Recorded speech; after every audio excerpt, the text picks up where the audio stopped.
Welcome to Fox Soul's Black Report, your daily source for Black news, views, and opinions. Happy Wednesday. Today is August 3rd, and I'm Mimi Brown. And I'm Romeo.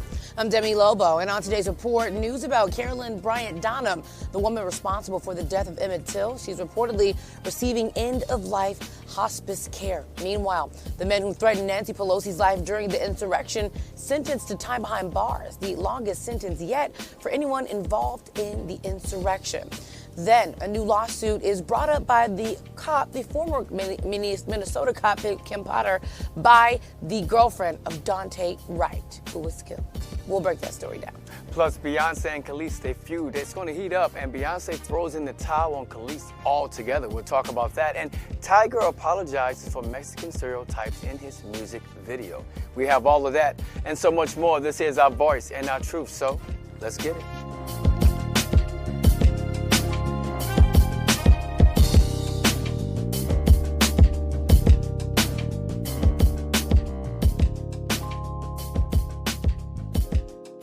We start today with news on the woman responsible for the death of Emmett Till. She is reportedly in hospice care in Kentucky battling cancer. The Daily Mail says Carolyn Bryant Dunn is legally blind, needs oxygen, and is near death. Dunn was 21 years old when she accused 14-year-old Till of whistling at her while he was visiting family in Mississippi for the summer. Now, Dunham's then-husband, Roy Bryant, and his brother kidnapped Till. They dumped him and his body in the Tallahatchie River. Till's relatives and activists, they have been searching for Dunham since the discovery of an arrest warrant that was never acted upon. Now, last month, the group went to an assisted living facility in North Carolina looking for Dunham. So it seems as if you really want to find her, you can find her, because reporters have found her.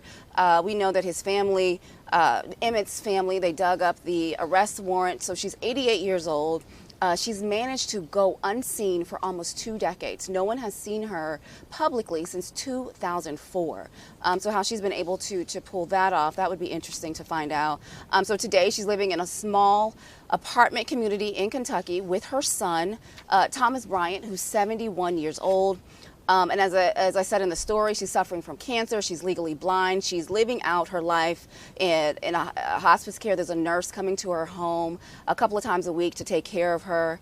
And so, you know, I still think at this point, we know where she is. We can still arrest her. I don't understand why we haven't.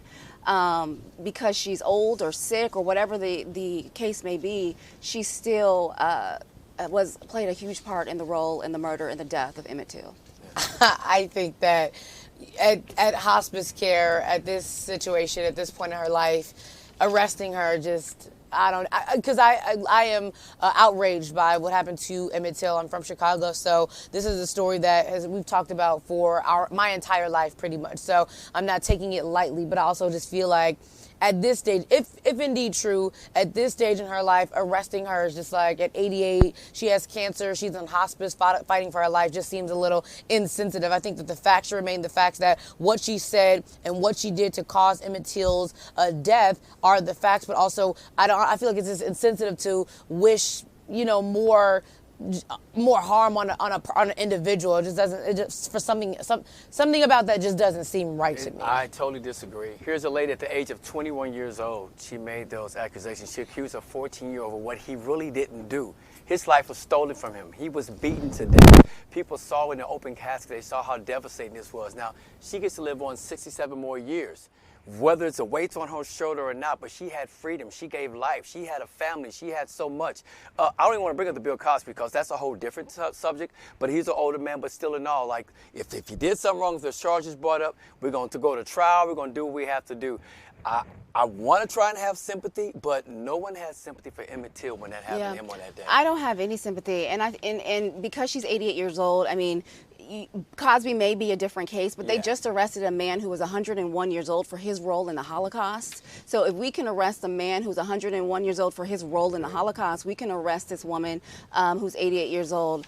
She set off, what she did changed the trajectory of history. We can never go back. It set off the civil rights movement and a whole bunch of different things. And so I personally don't have any sympathy for her.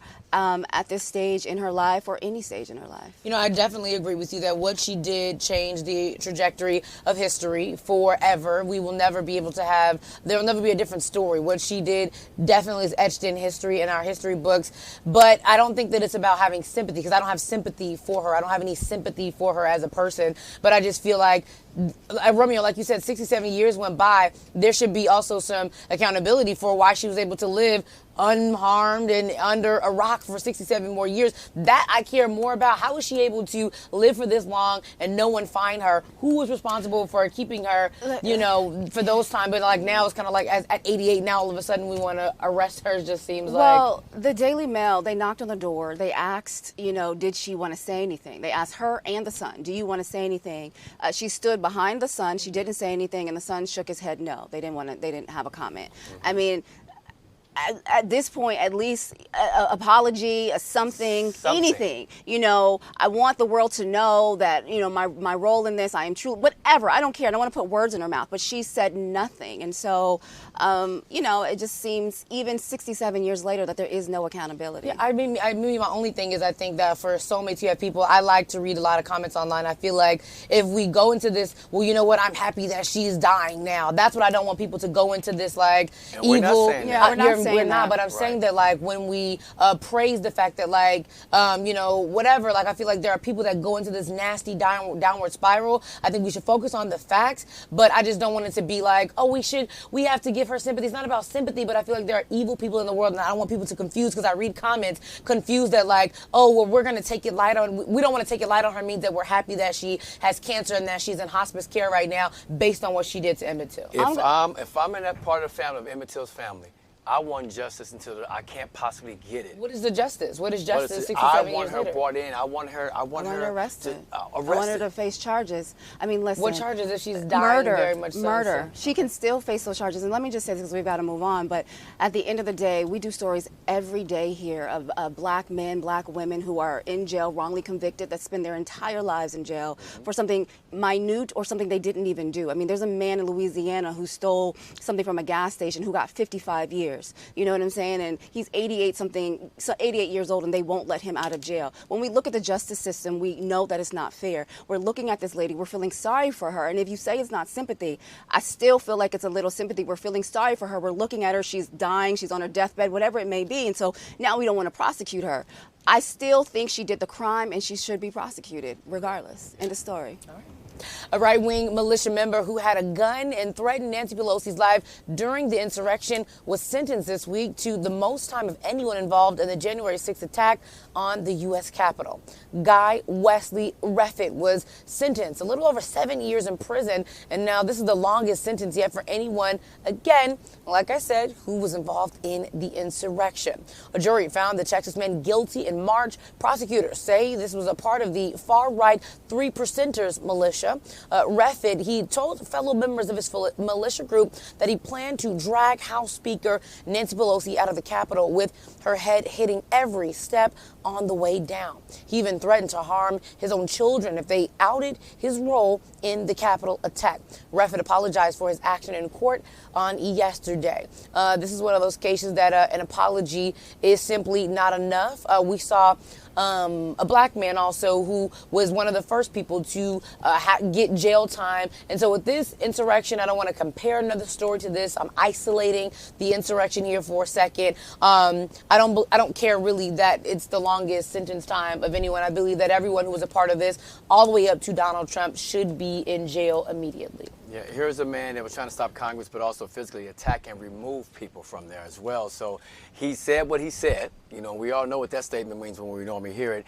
And the fact that, you know, he even threatened his own kids. Like, at what point are you at where you don't even have no disregard for your own children, your own family, but yet you're on such a mission to do something because someone's telling you to do it? Yeah. It just doesn't add up. It doesn't add up. This is the guy whose own son turned him in.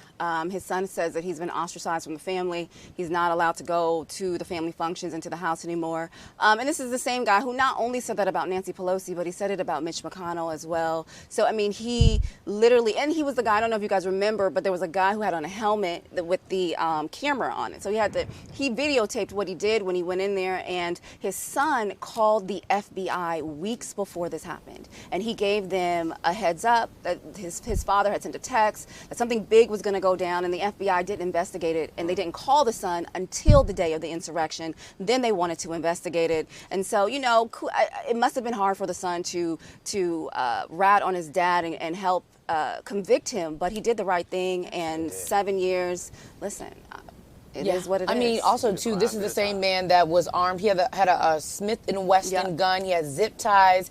And also, too, I just wonder how the children are feeling to have, like you said, maybe have to go against your father. But also, like you said, again, too, kudos to the children, because that has to be a difficult place to be in, fighting for what's right, and also, fighting for your family at the same time. And like you said, I think they did the right thing. Like the children are going to break the chain of what could have been going on in that family for years. Yeah, and really quick, the father said, the son said that he would go to Black Lives Matter rallies and gay rallies, and the father had already kind of started to disown him because he wasn't following in his footsteps with his beliefs. And so the son just, he had a moral conviction and he stuck to it. Yeah. I'm glad he did that.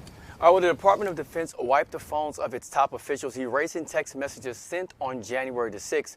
American Oversight, a watchdog group, filed a public records request for the communication of former Acting Defense Secretary Chris Miller and Army Secretary Ryan McCarthy in the days after the riots. The latest issues of deleted text messages follows news that a number of officials at Department of Homeland Security in the Trump administration had their messages erased following Inauguration Day in 2021. The House January 6th committee wants those text messages because they think they will shed light on why the National Guard faced delays on getting approval to help Capitol and D.C. police fight off rioters. And President Biden and Vice President Kamala Harris are tossing their support behind Congresswoman Karen Bass in her run for L.A. mayor. In a joint statement released yesterday, the Biden-Harris administration said they were eager to continue to partner with Bass in her plan to reduce homelessness and crime in the city. Now, back in the June primary, Bass finished 7 percentage points ahead of billionaire Rick Caruso, who spent $40 million on campaign ads. Now, Bass was reportedly on Joe Biden's short list of vice presidential candidates. The Congresswoman has support from just about every big-name Democrat. Caruso, who has been a Republican and an independent for most of his life, just decided to run as a Democrat. I don't want to compare endorsements, but I'm going to. We're looking at Vice President Kamala Harris, the president. I think Nancy Pelosi came out and endorsed Karen Bass. And then on the other side with Rick Caruso, we have what? Kim Kardashian, Snoop Dogg. So, I'm just saying, let's make some wise decisions and put some people in office who have the experience to make the changes that we need to see here in LA. Absolutely. We talk about very sorry about that, Karen Bass, who has been fighting for homelessness for a very, very long time. We've been talking about Karen Bass on this show literally forever. And so to see her get this close, I'm really excited about it. Also, Rick Caruso, his plans with what he does with casinos and developing and things of that nature seems more so like more people are going to be without housing. And when we talk about homelessness in Los Angeles specifically, is a very big problem, something I'm personally, I feel very strongly about. And so I, too, hope that Karen Bass, this is finally the moment that she gets, that she deserves it. Endorsers, to me, it's kind of like, whatever. But once you get the president, once you get a big name like Joe Biden and Kamala Harris, that's really, there's nobody else to me in the political world higher that can endorse you. And former President Barack Obama is so well respected. Kamala Harris, VP Kamala Harris is respected here as well. It's a love and hate, depending on who you ask about VP Kamala Harris in this city. But I think at the end of the day, like you said, those names, they stand strong. And for them to endorse her, it really says a lot. Absolutely. Massachusetts is joining the growing list of states that are banning hair discrimination. Last week, Governor Charlie Baker signed the Crown Act into law. Massachusetts law prohibits discrimination based on hair texture. Twins Deanna and Maya Cook, they were at the forefront of this legislation. Those sisters were given detention in their school and were banned from attending because they wore braids to school. A higher than normal turnout of Kansas voters yesterday saw people in the state decide against removing the right to abortion from the state's constitution. It was resounding 59 to 41% vote to protect a woman's right to choose in Kansas. It's the first state in the nation to put the decision in the hands of the voters. Now, the defeat of the ballot referendum in the red state is giving Democrats some hope in the midterm elections. They are more optimistic the backlash against the Supreme Court's decision to overturn Roe v. Wade may help them in November. Now, conservatives say the proposition failed because of the confusing language of the referendum.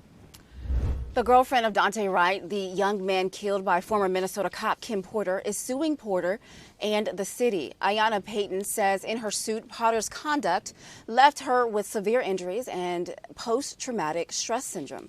Payton was she was in the passenger seat when Porter shot and killed Wright following a traffic stop. The suit says after Wright was shot, his car rolled down the street and crashed into another car, and that left Payton with a broken jaw. Payton, who is now 21, says watching the shooting left her with extreme distress, and she is suing Porter and the city Brooklyn Center in excess of $50,000 and legal costs. And 28 women locked up in an Indiana jail are filing 2 separate federal lawsuits alleging they were threatened and sexually assaulted by men who were locked up in the same facility. 2 men say they were raped after 2 women say they were raped after a guard sold keys to their jail cells to the men. The group of women are suing Clark County Sheriff Jamie Noel and former officer David Lowe. They accuse Lowe of selling the keys for $1,000. The women say 2 other guards have been unnamed. They were also involved in this crime. The lawsuit says the sexual assaults happened the evening of October 23rd of last year and ended the next morning. The suits accuse the sheriff of not doing anything or not doing enough to properly staff the jail. Jail officers say that they made immediate changes once they found out about the incident. The family of 2 little black girls who are seen on video getting snubbed by a Sesame Place character want the performer fired. Jody Brown, who is a New Yorker, says she took her 6-year-old daughter and niece to Sesame Place in Philadelphia to have fun with the characters. She says the way the characters treated the young ladies is horrible. Brown says she is thinking about suing the theme park. Now, last week, Quentin Burns filed $25 million discrimination lawsuit against the park, alleging 4 characters at the park ignored his child. The park's parents' company, SeaWorld, has apologized for the incident and says they will review Burns' lawsuit.